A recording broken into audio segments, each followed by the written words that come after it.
Yes, അപ്പോൾ തീ നിയന്ത്രണ വിധേയമാക്കാനുള്ള ശ്രമങ്ങളാണ് ഫയർഫോഴ്സിന്റെ ഭാഗത്തു നിന്നുണ്ടാകുന്നത്. ആവശ്യമെങ്കിൽ കൂടുതൽ ഫയർഫോഴ്സ് അംഗങ്ങൾക്ക് വളരെ പെട്ടെന്ന് സ്ഥലത്തെത്താനും കഴിയും. എന്തായാലും പ്രാഥമിക ഘട്ടത്തിൽ ആ തീ നിയന്ത്രണം വിധേയമാക്കുക എന്നുള്ളത് തന്നെയാണ് അവിടെ നടന്നുകൊണ്ടിരിക്കുന്നത്. ഇനി എത്രത്തോളം ബൈക്കുകൾ, എത്രത്തോളം നാശനഷ്ടം ഉണ്ടായി തുടങ്ങിയ കാര്യങ്ങളൊക്കെ പിന്നീടായിരിക്കും എന്തായാലും വ്യക്തതയുണ്ടാവുക. എന്തായാലും വലിയ തീപിടുത്തം, തൃശൂർ നഗരത്തെ നടുക്കിയ തീപിടുത്തമാണ് ഈ ഒരു ഞായറാഴ്ച ദിവസത്തിന്റെ ആലസ്യത്തിലേക്ക് രാവിലെ തന്നെ അത്തരമൊരു വാർത്തയാണ് വന്നിരിക്കുന്നത്. വലിയ ആ ദൃശ്യങ്ങളിൽ നിന്ന് കാണാം, വലിയ രീതിയിലുള്ള കറുത്ത പുക പടലങ്ങൾ അന്തരീക്ഷത്തിൽ ഉയർന്നുകൊണ്ടുള്ള ഒരു തീപിടുത്തം അവിടെ നടക്കുകയാണ്. അപ്പോൾ ഇനി എത്രത്തോളം നാശനഷ്ടമുണ്ടായി തുടങ്ങിയ വിവരങ്ങളൊക്കെ നമുക്ക് അല്പസമയത്തിനകം തന്നെ പ്രേക്ഷകരിലേക്ക് എത്തിക്കാൻ കഴിയും. ഏറ്റവും പ്രധാനമായി വേണ്ടത് ആ തീപിടുത്തം അത് നിയന്ത്രണ വിധേയമാക്കാൻ ഇനിയിപ്പോൾ എത്ര സമയമെടുക്കും എന്നറിയില്ല. അതിനുള്ള പരിശ്രമം അവിടെ ഫയർഫോഴ്സ് അടക്കമുള്ള സംഘങ്ങൾ തുടരുകയാണ് തുടങ്ങിയ വിവരങ്ങൾ കൂടിയാണ് നമുക്ക് ലഭിക്കുന്നത്.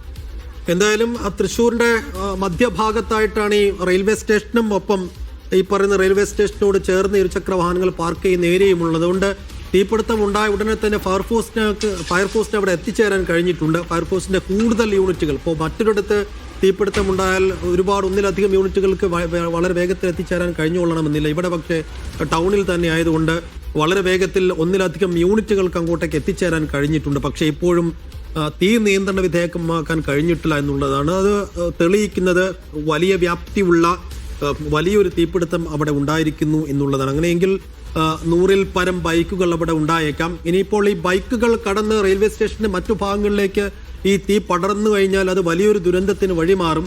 അതില്ലാതെ നോക്കുക എന്നുള്ളതായിരിക്കണം ഒരുപക്ഷെ ഫയർഫോഴ്സിന്റെ മുന്നിലുള്ള ടാസ്ക് എന്ന് പറയുന്നത്. ഈ ഇരുചക്ര വാഹനങ്ങളുടെ പാർക്കിംഗ് സ്പേസും കഴിഞ്ഞ് റെയിൽവേ സ്റ്റേഷന്റെ മറ്റു ഭാഗങ്ങളിലേക്ക് തീ നീങ്ങിയാൽ അത് വലിയ ദുരന്തത്തിലേക്ക് മാറും. അതില്ലാതെ ആളുകൾ കാളപ്പായമില്ലാതെ ഒഴിവാക്കാൻ കഴിയുക എന്നുള്ളതായിരിക്കണം ഈ സമയം ഒരുപക്ഷെ ഫയർഫോഴ്സ് നോക്കിക്കൊണ്ടിരിക്കുന്നത്. എന്തായാലും റൈറ്റ് നൗ ഇത് നിയന്ത്രണ വിധേയമാക്കാൻ കഴിഞ്ഞിട്ടുണ്ടോ എന്ന കാര്യമാണ് നമുക്ക് അറിയേണ്ടത്. ഞങ്ങളുടെ സംഘം അല്പസമയത്തിനകം തന്നെ സ്പോട്ടിലെത്തിക്കഴിഞ്ഞാൽ ഏറ്റവും പുതിയ വിവരങ്ങളും ദൃശ്യങ്ങളും പ്രേക്ഷകർ മുന്നിലേക്ക് എത്തിക്കും.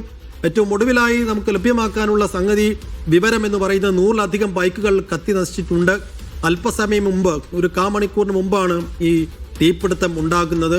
ആദ്യം ഒരു ബൈക്കിന് തീ പിടിക്കുന്നു, പിന്നീട് അത് പല ബൈക്കുകളിലേക്കായി പടരുന്നു. 100-ലധികം ബൈക്കുകൾ കത്തി നശിക്കുന്നതിനിടയിൽ ബൈക്കുകളിലെ എണ്ണ ടാങ്കുകൾ പൊട്ടിത്തെറിക്കുന്നതിന്റെ ദൃശ്യങ്ങൾ കൂടി നമുക്ക് കാണാം. ആ രീതിയിൽ വലിയ പേടിപ്പെടുത്തുന്ന ഭയാനകമായ ദൃശ്യങ്ങളാണ് നമ്മൾ കണ്ടുകൊണ്ടിരിക്കുന്നത്.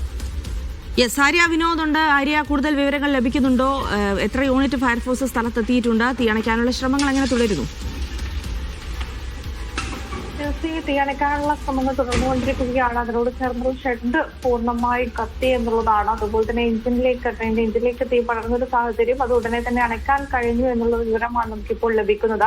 ഇത് തന്നെയായാലും ഈ ഒരു അപകടം 100-ലേറെ ബൈക്കിന് നമുക്ക് പറയാൻ വേണ്ടി സാധിക്കും. 100 എന്നുള്ളത് കുറഞ്ഞ സംഖ്യയായിട്ട് മാത്രമാണ് ഇന്നത്തെ ആ ഒരു തിരക്കനുസരിച്ച് പറയാൻ വേണ്ടി സാധിക്കുന്നത്. ഈ ഒരു തീ അണയ്ക്കാനുള്ള ശ്രമങ്ങൾ ഇപ്പോഴും തുടർന്നുകൊണ്ടിരിക്കുകയാണ്. നിരവധി വാഹനങ്ങൾ ഇങ്ങനെ കത്തുമ്പോൾ നമുക്കറിയാം അന്തരീക്ഷത്തിൽ ഉണ്ടാകുന്ന പുക എത്രമാത്രമാണെന്ന്. അതേസമയം പൊട്ടിത്തെറികളും ഒക്കെ നടക്കുന്നുണ്ട് എന്നുള്ളതാണ്. അപ്പോൾ ഈ ഒരു അപകടം വലിയ രീതിയിലേക്ക് പോകാതിരിക്കാനുള്ള ശ്രമങ്ങൾ തന്നെയാണ് ഇപ്പോഴും റെയിൽവേ സ്റ്റേഷനിൽ നടന്നുകൊണ്ടിരിക്കുന്നത്. റെയിൽവേ സ്റ്റേഷന്റെ രണ്ടാമത്തെ പ്ലാറ്റ്ഫോമിനോട് ചേർന്നുള്ള പാർക്കിങ്ങിലാണ് ഈ ഒരു അപകടം നടന്നത്. രാവിലെ തന്നെ ഇന്ന് പ്രത്യേകിച്ച് ഞായറാഴ്ച ആയതുകൊണ്ടാണ് ഈ ഒരു തിരക്ക് പിന്നെയും നിയന്ത്രിക്കാൻ വേണ്ടി കഴിയുന്നത് എന്നുള്ളതാണ്. ഇല്ലെങ്കിൽ റെയിൽവേ സ്റ്റേഷൻ ഈ ഒരു സമയമാകുമ്പോൾ ജോലിക്കൊക്കെ പോകുന്ന ആളുകളുടെ തിരക്ക് എത്രമാത്രമായിരിക്കാം എന്നുള്ളത് നമുക്ക് ഊഹിക്കാൻ വേണ്ടി സാധിക്കുന്നതാണ്. അതുകൊണ്ട് തന്നെ ഞായറാഴ്ച ആയതുകൊണ്ട് ചെറിയൊരു തിരക്ക് കുറവുണ്ടാകും എന്നുള്ളത് മാത്രമാണ്. ഈ ഒരു അപകടം വലിയ രീതിയിലേക്ക് വ്യാപിക്കാതിരിക്കാനുള്ള നടപടികളാണ് ഇപ്പോൾ സ്വീകരിച്ചുകൊണ്ടിരിക്കുന്നത്. ഫയർഫോഴ്സ് യൂണിറ്റുകൾ എത്തി അണയ്ക്കാനുള്ള ശ്രമങ്ങൾ തുടർന്നുകൊണ്ടിരിക്കുന്നു എന്നുള്ളതാണ് അറിയുന്നത്. ഷെഡ് പൂർണ്ണമായിട്ടും കത്തിയിട്ടുണ്ട് എന്നുള്ളതാണ്. അതുപോലെ തന്നെ നിരവധി വാഹനങ്ങളാണ് പാർക്കിങ്ങിലുണ്ടായിരുന്നത്, അത് മുഴുവനായും കത്തിയിട്ടുണ്ട്. അപ്പോൾ തീ അണയ്ക്കാനുള്ള ശ്രമങ്ങൾ തുടർന്നുകൊണ്ടിരിക്കുന്നു.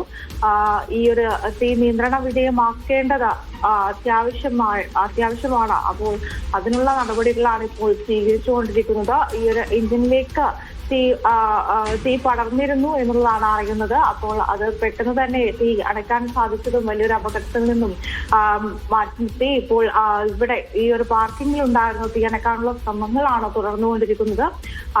ഏകദേശം ഒരു 200-ലധികം വാഹനങ്ങൾ അവിടെ ഉണ്ടായിരുന്നു എന്നുള്ളതാണ് കണക്കുകൾ വ്യക്തമാക്കുന്നത്. ഇതിന്റെ കാരണം എന്തായിരിക്കാം എന്നുള്ളതൊന്നും തന്നെ ഇപ്പോൾ നമുക്ക് കൃത്യമായി പറയാൻ വേണ്ടി സാധിക്കുന്നതല്ല. അപ്പോൾ ഔദ്യോഗികമായിട്ടുള്ള റിപ്പോർട്ടുകളെല്ലാം പുറത്തു വന്നതിന് ശേഷം മാത്രം ഇതിന്റെ കാരണങ്ങൾ എന്തുള്ളതാണെന്നുള്ളത് കൃത്യമായി വ്യക്തമാവുകയുള്ളൂ. ഇപ്പോൾ തീ നിയന്ത്രണ വിധേയമാക്കുക, തീ അണയ്ക്കുക എന്നുള്ളത് മാത്രമാണ് ലക്ഷ്യം. അതിലേക്കുള്ള നടപടികളാണ് ഫയർഫോഴ്സ് യൂണിറ്റുകൾ എത്തിക്കൊണ്ട് തുടരുന്നത്.